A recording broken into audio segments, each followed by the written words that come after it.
When the Cambridge Analytica story came out, I was hearing Facebook's done, everyone's going to leave, it's going to zero. Well, that didn't happen. I don't think it's happening here. You point out the 9 to 10% increase in users, whether we're talking about monthly or daily. I look at this stock and it has a lot of people hating it. Again, there's a lot of pain being felt out there. A lot of folks who made a lot of money in the stock over the past few years are still in the process of throwing in the towel. I feel like that's happening right now. Maybe not right this second, but in general, it's happening the past couple of months in these moves.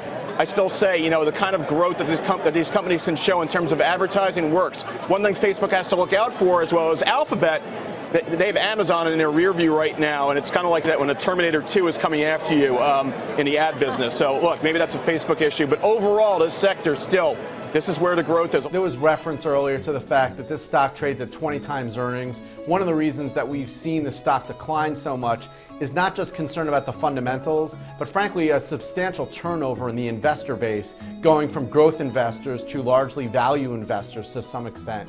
And if you look at 33% growth, just to put a point on it, the expectations were for $13.8 billion in revenues. They reported $13.7 billion in revenues. That's essentially a rounding error. The fact that Facebook was able to deliver that, given all of the concerns, really says, I think, a lot about the company, in that it's not going anywhere anytime soon. The shares have fallen 30% from their highs, I think, in July. And so we have seen this as a buying opportunity really for the last week or two.